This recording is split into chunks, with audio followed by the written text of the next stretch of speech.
नमस्कार। नमस्कार। आज हम विक्टर ह्यूगो के एक बहुत ही असरदार लेख पर बात करने वाले हैं।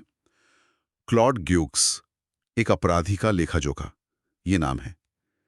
ये एक ऐसे इंसान, क्लॉड ग्यूक्स की कहानी है जो हमें काफी कुछ सोचने पर मजबूर करती है। जी बिल्कुल। आज हमारी कोशिश रहेगी कि ह्यूगो का नजरिया समझें।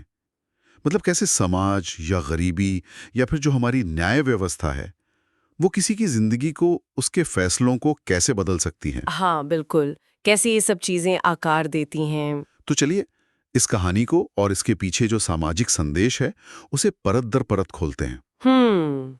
तो कहानी शुरू होती है क्लॉड ग्यूक से। पेरिस में रहता था, एक कारीगर था, होशियार था पर बहुत गरीब। हाँ। और तब की बात है जब भयानक सर्दी पड़ रही थी। घर में बिल्कुल खाने को नहीं था। तो अपनी पत्नी और बच्चे को 3 दिन भूखा रखने के बजाय वो चोरी कर लेता है। मजबूरी में। हाँ, मजबूरी। और इस एक चोरी की सजा 5 साल जेल। यहीं से मतलब दिल दहल जाता है। बिल्कुल। और ह्यूगो यहीं पर एक बड़ा सवाल उठाते हैं। क्या क्लॉड मतलब पैदाइशी बुरा था? हाँ, सही सवाल है। और ह्यूगो का जवाब है नहीं। वो कहते हैं कि हालात ने, उस गरीबी ने उसे इस रास्ते पर धकेला था। अगर समाज ने उसकी जो बुनियादी जरूरतें हैं उनका ख्याल रखा होता तो शायद वो कभी अपराधी बनता ही नहीं। शायद तस्वीर कुछ और होती। हाँ, ह्यूगो का निचोड़ यही है कि समाज की जो विफलताएं हैं वही अपराध को जन्म देती हैं। सिर्फ सजा देने से, मतलब तलवार या कुल्हाड़ी से, अपराध खत्म नहीं होगा। फिर कहानी आगे बढ़ती है। क्लॉड क्लेरावॉक्स जेल पहुंचता है।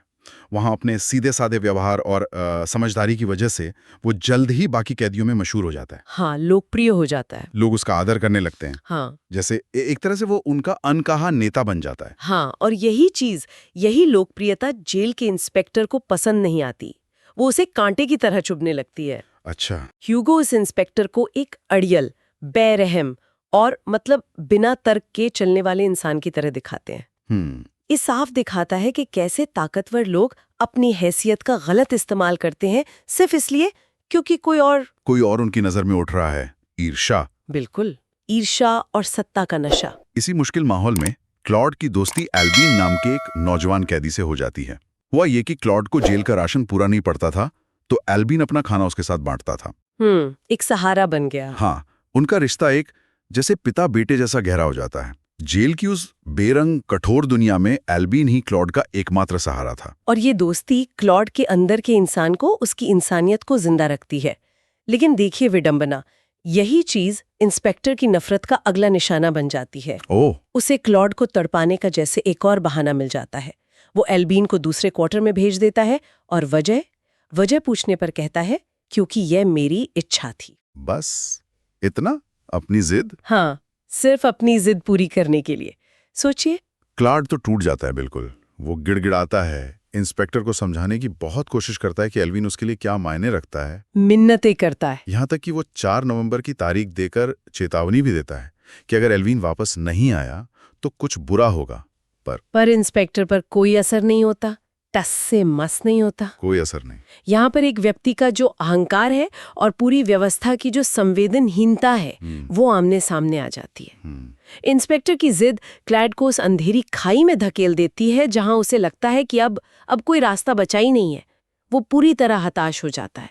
और फिर वो 4 नवंबर का दिन आता है। इंस्पेक्टर फिर मना कर देता है एल्बीन को वापस लाने से। क्लॉड गुस्से और हताशा में आपा खो बैठता है और कुल्हाड़ी से इंस्पेक्टर पर हमला करके उसकी जान ले लेता है। हे भगवान! इसके फौरन बाद वो कैंची से खुद को भी मारने की कोशिश करता है, लेकिन उसे बचा लिया जाता है। ये एक भयानक कदम था, इसमें कोई शक नहीं। लेकिन ह्यूगो के नजरिए से देखें तो हाँ, ह्यूगो सीधे तौर पर हत्या को सही नहीं ठहराते, लेकिन वो सवाल जरूर उठाते हैं कि क्लॉड को इस मोड़ तक पहुंचाया किसने? आखिर क्यों हुआ ये सब? क्या वो अकेला जिम्मेदार है या वो समाज, वो जेल व्यवस्था, वो इंस्पेक्टर, वो भी उतने ही दोषी हैं? ह्यूगो का इशारा साफ है। ये त्रासदी सिर्फ एक व्यक्ति के गुस्से का नतीजा नहीं थी, बल्कि एक पूरी व्यवस्था की क्रूरता और अनदेखी का परिणाम था। फिर मुकदमा चलता है और मुकदमे के दौरान क्लॉड बड़ी समझदारी और सच्चाई से अपनी बात रखता है।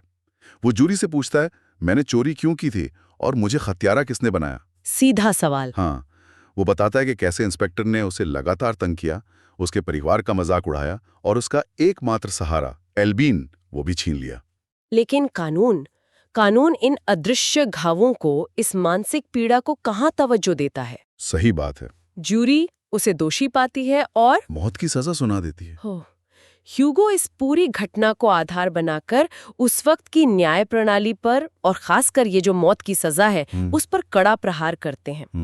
वो कहते हैं कि समाज की सबसे बड़ी जरूरत सजा नहीं बल्कि शिक्षा और सहानुभूति है। लोगों को बेहतर बनाना। हाँ, लोगों को काबिल बनाओ, उनकी जरूरतें पूरी करो, तो अपराध खुद ही कम हो जाएंगे। जेलें तो समाज की विफलताओं का संग्रहालय हैं, समाधान नहीं। तो क्लॉड ग्यूस की कहानी के जरिए विक्टर ह्यूगो हमें एक बहुत ही बुनियादी सवाल के साथ छोड़ जाते हैं कि किसी व्यक्ति के अपराध के पीछे उसकी अपनी जिम्मेदारी कितनी है और समाज की व्यवस्था की नाकामी कितनी है। ये सवाल आज भी उतना ही जरूरी है। बिल्कुल, और ये सोचना लाजमी है कि क्या हमारी आज की व्यवस्थाएं भी सुधारने से ज्यादा सिर्फ सजा देने पर ही टिकी हैं? इस पर विचार करना बहुत जरूरी है।